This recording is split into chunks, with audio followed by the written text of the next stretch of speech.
What causes sciatica to flare up and how to fix it? When we discuss sciatica, we have to discuss the different areas of the spine and how these different areas work together. And first thing, we look at the three main sections of the spine. We understand that there's a cervical spine, which is up in the neck, the thoracic spine, which is the middle of the upper back, and the lumbar spine, which is the lower back. The sciatic nerve is the largest nerve in the human body, and it originates from the lumbar spine or the lower back, and it extends down the buttocks, into the hips, down the back of the leg, and into the foot. So if there is sciatic nerve pain, like where is this, where do you feel it? Well, you feel it anywhere along the pathway of the nerve, which is very extensive. But most likely you're gonna feel low back, you're gonna feel hip, buttocks, leg, and foot pain. And it most commonly affects the left side, which is very, very interesting because it's the most common side that we tend to have a curvature to occur in the lumbar spine. Is left lumbar scoliosis is by far the most common, but sometimes it can affect the right. And very rarely it affects both legs and both sides of the body.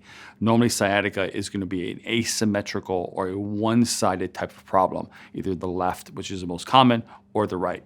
Now, what does sciatic pain actually feel like? Well, unfortunately, the answer is very case specific, and it can range from a very mild discomfort, mild type of pain, to intermittent, to very chronic, and it can be very, very debilitating. It's most commonly associated with low back pain in the low back area, in the lumbar area. It also can be radicular pain felt throughout the lower extremity, again, either the left or the right side, and normally extending down the back of the leg, down the back of the thigh, and into the feet. It can lead to numbness, like tingling, or an asymmetrical feeling that you can't feel one side or one part of your leg or your low back or your buttocks as well as the other side. It could also lead to tingling, where you're feeling this tingling sensation, and it can cause literally electric shock like shooting pains down into your legs or into your one side of your leg. And it can be very, very debilitating. Like I said, it can literally prevent you from standing or walking or moving or even sitting.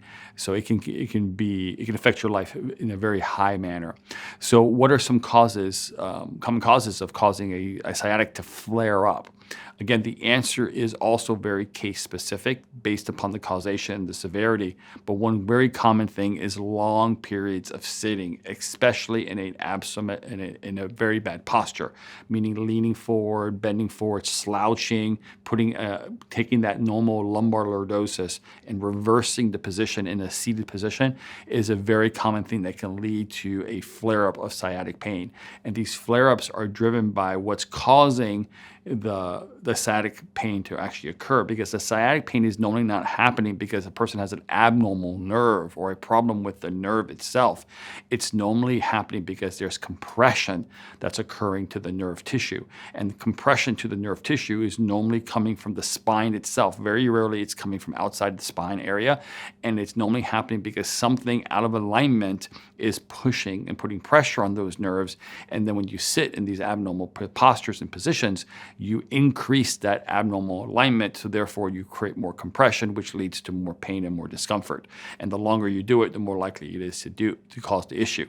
The most common thing that we tend to see when we look at patients with sciatica is they have a disc problem, intervertebral disc issue, or they have degeneration of that intervertebral disc, meaning that there's been misalignments for long periods of time, and the disc has deteriorated and degenerated over the lengths of their lifespan, or from that injury that occurred. Some studies actually show that 90% of patients with sciatic pain they have disc herniations. But unfortunately, they also done studies with people with disc herniations, and they found like 60% of patients with disc herniations are asymptomatic. So it's either you feel pain or you don't. And the reason why, because the disc herniation itself doesn't cause the pain. It's when it starts to compress on the nerve tissues is when you start to feel pain and discomfort. And normally disc herniations will occur is when the spine shifts out of alignment, causes the disc to bulge, and then you compress it by long periods of abnormal sitting or an injury. The disc will bulge out even a little bit further, and now it starts to oppress on the nerve tissue exiting that side of the body. If your spine was in proper alignment, you may go through the same compression and not have any type of herniation occur because the alignment of the spine protects the discs properly. The second thing that's most commonly occurred that can lead to sciatic pain is something called lumbar spinal stenosis. And spinal stenosis is when where the nerves exit the spine and go through the center of the spine. It's where these nerves become smaller. The most common way they become smaller is improper alignment, meaning if you have a misalignment, the holes decrease their space because the bones, as they're not aligned properly, will decrease the size of where the hole where the nerve exit. The second most common way is lumbar spine degeneration, meaning when the spine's out of alignment, this abnormal alignment will cause the bones of the spine to abnormally wear and deteriorate. And when they abnormally wear and deteriorate, like an unaligned car, they create bone spurs, and these bone spurs extend off the lumbar bones into these holes, and they can decrease the space there. And then if you have all three things occurring, you have misalignments, lumbar degeneration, and lumbar disc herniation and bulging. So you can see all these things encroach or impinge that nerve, and that can lead to sciatic nerve pain. Lumbar spondylolisthesis is also something that can occur, and that's when typically when the spine either moves forward or backwards relative to the neutral alignment. So and most common thing, it's a forward movement. So it's called a spondylolisthesis where it moves forward. But there is something called retrolisthesis is where it moves backward. And again, if it's moved out of alignment, it's going to affect the nerves, leading to nerve compression. So to sum all this up is that number one cause of sciatic pain is nerve compression. And the nerve compression is typically driven by some type of misalignment, which can lead to further disc degeneration, disc herniation, or bone degeneration, and this compression ultimately leads to sciatic nerve pain. So the best way to deal with these things is to deal with the alignment. Most likely there's an alignment issue that's leading to all these things occurring, but unfortunately there could be just compressive issues of the disc just through injury that possibly didn't lead to any alignment. But most common cases, there's alignment issues occurring with these other things associated with the sciatic pain that you're feeling. So here at Scoliosis Reduction Center, we offer very proactive, natural treatment options that we deal with the causation, and the causation being the alignment, not just dealing with the symptoms that are associated with sciatica. Most patients who feel sciatic pain just take medications or get injections into the nerve to try to numb the nerve and numb what they're feeling, and it may help temporarily.